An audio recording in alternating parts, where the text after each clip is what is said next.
Okay, this video is going to serve as an introduction for adding fractions whose denominators are not the same. We've already added fractions whose denominators are the same.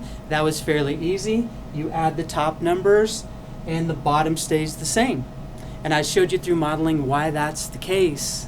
In this case, though, we had a problem because the denominators aren't the same to begin with, so that won't work.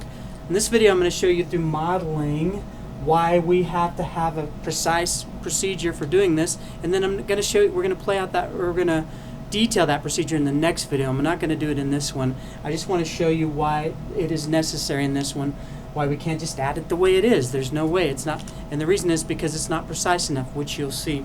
Now, I'm not going to lie and say that adding fractions is easy. It's not. It's arguably the most difficult aspect of working with fractions, and it's difficult because it requires a lot of steps. Now, we've slowly developed the steps required to do this over the previous lessons, so you have everything you need to do to perform this complex procedure, but it's going to take some practice to put it all together. So just be patient. We'll practice it a lot until you have it. But for now, let's look at why we can't just add these two, because that's the most common mistake. People will say, oh, well, that's 2/5. And 2/5 is not, you're going to see that's not the answer. So if I look at modeling this, and we've modeled these before, so this isn't anything new. Let's model 1/2 here. And let's model 1/3. I'm going to put it on this side for a reason, because we're going to put these together to see if we can actually add them. So that's 1/2, 1 out of 2. That is 1 out of 3. Absolutely the case. Now, let's move this. So in order to add them, I'd have to move this up into here. So let's move this 1/3 up into this box, this other half, and see if we can, if that clarifies anything. And it's a 1/2 and a 1/3. There's really no way to, I could guess that maybe that's somewhere around 3/4. That's not the case, but that'd probably be the best I could do, is kind of estimate. So that doesn't really work as a process.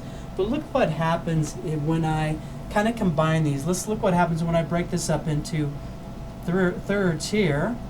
And I can go ahead and break this up into thirds too. So I have actually 1, 2, 3, 4, 5. It's not a very good line. Let's make that a little bit better.